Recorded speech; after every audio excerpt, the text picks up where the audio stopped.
భారతదేశపు ఆత్మ గ్రామాల్లో అది వాళ్ళకున్న ఆశయము, అప్పటికున్న సత్యము తెలియదు. ఎందుకంటే దేశంలో ఇప్పటికీ చాలా గ్రామాల్లో జరిగే మారణ హోమాలు యుద్ధ భూముల్ని మరపిస్తుంటాయి.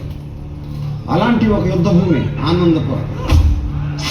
మహం కోసం, ఆత్మ గౌరవం కోసం, ఆధిపత్యం కోసం ఆస్తుల్ని, బంధాలని, ఆనందాల్ని, చివరికి తమ జీవితాలను కూడా పణంగా పెట్టి కత్తులు, తుపాకులు, బాంబులతో తమ శత్రువుని అత్యంత దారుణంగా చంపడమే జీవిత పరమార్థంగా భావిస్తారు ఈ ప్రాంతంలోని కొందరు.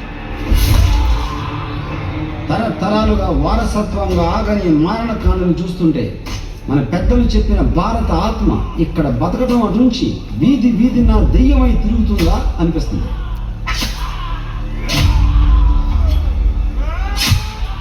ఈ కథ మహాభారత గాథని మించిన ఒక మహాగాథ. ఇది రక్త చరిత్ర.